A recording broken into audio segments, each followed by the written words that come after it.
Ազգային ժողովի հարգարժան նախագահ, շնորհակալ եմ ելույթի հնարավորության համար, սիրելի բարեկամներ,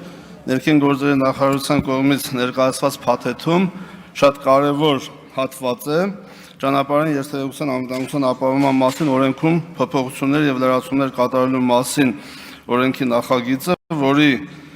երկրորդ հոդվածի երկրորդ մասում հետեւյալ ձևակերպում է. Հայաստանի Հանրապետության քաղաքացիների, այդ թվում երկքաղաքացի հանդիսացող այլ երկրներում ստացած եւ Վիեննայի 1968 թվականի ճանապարհային երթևեկության մասին կոնվենցիայի եւ դրա հետագա փոփոխություններով լրացումներով վարորդական վկայականների ներկայացվող պահանջներին համապատասխանող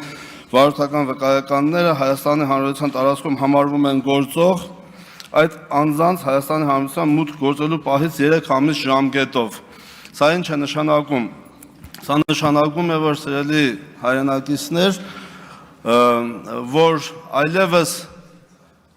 ջավախցիները Հայաստան մուտք գործելուց այն ջավախցիները, ովքեր երկքաղաքացի են, ունեն եւ Հայաստանի եւ Վրաստանի քաղաքացիություն, բայց երթևեկում են վրացական վարորդական իրավունքներով, որովհետեւ հիմնականում ապրում են Վրաստանում,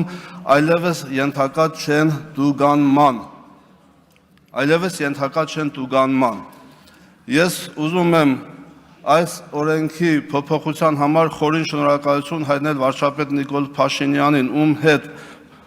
անձնական հանդիպման եւ զրույցի ընթացքում եկել ենք համաձայնության, որից հետո նրա առաջարկով ներկայացրել եմ գրավոր առաջարկություն,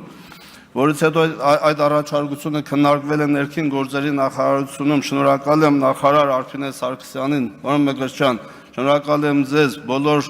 այն ստորաբաժանումներին, ովքեր այս օրենքի նախագիծի վերջո կյանքի կոչեցին եւ շատ արագ, հնարավորինս արագ մենք այսօր ընդունում ենք օրենքի նախագիծը, որի գլխավոր շահառուն ջավախցին է։ Վերջապես այլևս որևէ ջավախցի Հայաստանի Հանրապետությունում